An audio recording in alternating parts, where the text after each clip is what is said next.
جب بھی ہم پہ پریشانی آتی ہے، مصیبت آتی ہے، یا ہمارا دل بڑا دکھی ہوتا ہے، ہم کیا کرتے ہیں کہ اپنی ماں کے پاس چلے جاتے ہیں، ماں کے قدموں میں چلے جاتے ہیں اور ماں سے فریاد کرتے ہیں کہ ماں میں بہت پریشان ہوں، میرے لیے دعا فرما دیں۔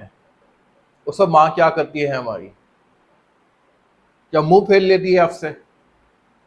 یا کہتی کہ بیٹا پریشان نہیں ہو، اللہ سب بھلا کرے گا، اور اپنے ہاتھوں کو اٹھا لیتی ہے اللہ کی حضور اور کہتی کہ یا اللہ میرے بیٹے کی جو بھی مصیبت ہے اور جو بھی پریشانی ہے اس کو دور فرما دے۔ اب ذرا سوچنے کی بات ہے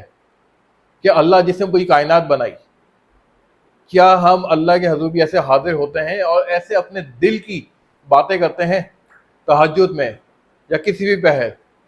کہ یا اللہ میں پریشان ہوں، میں دکھی ہوں، مجھے اس مصیبت سے نکال دے؟